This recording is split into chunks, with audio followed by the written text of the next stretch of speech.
देखो, नमस्ते बच्चों। 7वीं के लिए इतिहास का पाठ।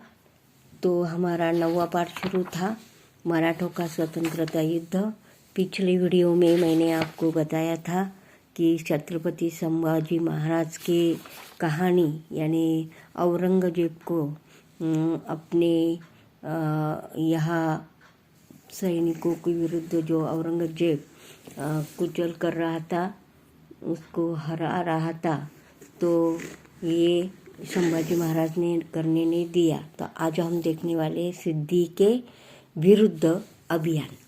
सिद्दी के विरुद्ध अभियान किसने किया कि जंजीरा का सिद्दी मराठी प्रदेश में उत्पात मचा था और मराठों के प्रदेशों पर धावा बोलकर यह आगजनी, लूटपाट और अत्याचार करता था।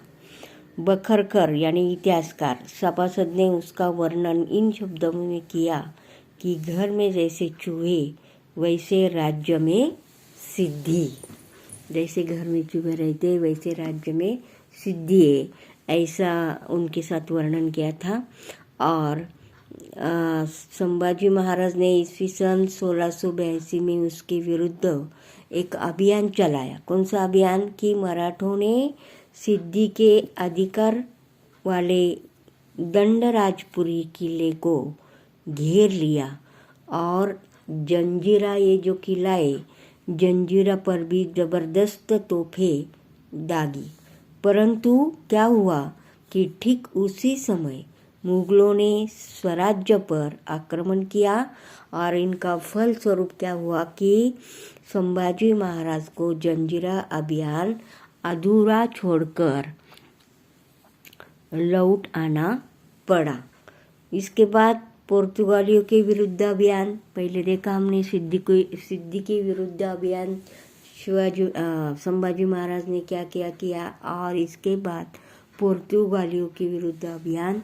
तो पुर्तगाली संभाजी महाराज के विरुद्ध औरंगजेब से मिल गए थे और संभाजी महाराज ने पुर्तगालियों के सबक सिखाने का निश्चय किया। उन्होंने ईस्वी सन 1683 में पुर्तगालियों के रेवदंड बंदरगाहचं नाव है रेवदंडा पर धावा बोला और इसके प्रत्युत्तर में पुर्तगालियों ने गोवा की सीमा पर स्थित मराठों के फोंडा किले को घेर लिया। कौन सा किले का नाम है? फोंडा। और ये फोंडा किले को घेर लेने के बाद मराठों ने घेरा तोड़ा और गोवा पर आक्रमण किया। इस युद्ध में ऐसाजी ने शौर्य की पराकाष्ठा की। इसमें पुर्तगाली गवर्नर हताहत हो गए, यानी दोनों में युद्ध हो गया। उससे पीछे हटना पड़ा। संभाजी महाराज ने उसका पीछा भी किया। पुर्तगाली बड़े संकट में घेर लिए थे।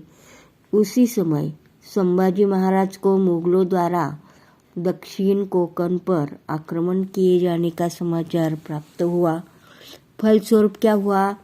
गोवा हाथ आई गोवा को सफलता को छोड़कर उन्होंने मुगलों के साथ प्रतिकार करना पड़ा। और इसी तरह ये जो सिद्दी के विरुद्ध अभियान और पुर्तगालियों के विरुद्ध अभियान दोनों भी सक्सेस नहीं हुए। और तीसरा है आदिलशाही और कुतुबशाही का अंत। दोनों का भी अंत कैसे हुआ, किसके हाथ से हुआ, ये आज हम देखने वाले हैं। मराठों के विरुद्ध चलाए जा रहे अभियान में औरंगजेब को सफलता प्राप्त नहीं हुई थी। अंत उसने मराठों के विरुद्ध उस अभियान को स्थगित किया। अब उसने आदिलशाही और कुतुबशाही राज्यों के विरुद्ध एक मोर्चा खोला। औरंगजेब ने ये राज्य जीत लिया। इसमें औरंगजेब सफल हो गया है, जीत लिया है। और इन दोनों राज्यों की संपत्ति और सैनिक की सामग्री मुगलों के हाथ में लग गई। इसका परिणाम औरंगजेब की स्थिति दृढ़ हो गई। इसके पश्चात औरंगजेब ने मराठों को पराजित करने के लिए अपनी सारी शक्ति लगा दी और उसने मराठी प्रदेश पर चारों ओर से हमले भी किए। मुगल सेना का प्रतिकार करते समय मराठा सेनापति कौन? हंबीरराव मोहिते, ये वीरगति को प्राप्त हुआ। लड़ते लड़ते वो वीरगति मिल गई, यानी वो मर गए हैं। और फलस्वरूप संभाजी महाराज का सेना पक्ष धीरे धीरे दुर्बल होने लगा। इसके बाद संभाजी महाराज का राज्य प्रशासन। तो संभाजी महाराज युद्ध की दौड़ धूप में निरंतर व्यस्त रहते थे, फिर भी अपने राज्य प्रशासन के प्रति लापरवाही नहीं करते थे। उन्होंने शिवाजी महाराज के कार्यकाल में प्रचलित निरपेक्ष न्याय प्रथा और राजस्व व्यवस्था को उसी रूप में आगे भी जारी रखा।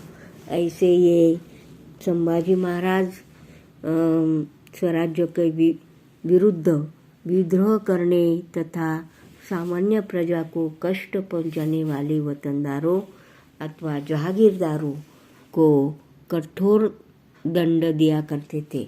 महारानी येसुबाई को राज्य प्रशासन के भी अधिकार दिए, उनकी अपनी मुद्रा बनवाकर भी दे दी। शिवाजी महाराज के प्रजाहित की नीति को भी उन्होंने अपने कार्यकाल में आगे जारी शुरू रखा। संभाजी महाराज को संस्कृत भाषा को के साथ साथ कई भाषाएं बहुत अच्छी तरह से आती थी। उन्होंने ग्रंथ भी लिखे थे संस्कृत भाषा में। राजनीति पर लिखे गए जो प्राचीन ग्रंथ थे इनका अध्ययन भी किया और उन ग्रंथों के सार उन्होंने बुधभूषण, कौन सा? बुधभूषण ग्रंथ में प्रस्तुत किया। ऐसे ये संभाजी महाराज उन्होंने जो शिक्षा ली थी, उनका जो कार्य था बहुत अच्छा था। लोगों के प्रति उनका प्रेम था। और आगे देखो, क्या तुम जानते हो संभाजी महाराज ने संस्कृत भाषा और बुधभूषणम ग्रंथ की रचना की। इस ग्रंथ के दूसरे अध्याय में राजनीति का भी उल्लेख हुआ है और इसमें शासक के लक्ष्मण, प्रधान, राजपुत्र, उनकी शिक्षा, दीक्षा और कार्य, शासक के सलाहकार, गढ़ पर लगने वाली सामग्री, सेना, शासक के कर्तव्य, गुप्तचर व्यवस्था आदि के विषय में जानकारी दी गई है और बाकी का भाग हम बाद में देखेंगे। आज हम यहाँ आज की पढ़ाई ख़त्म करते हैं। ओके।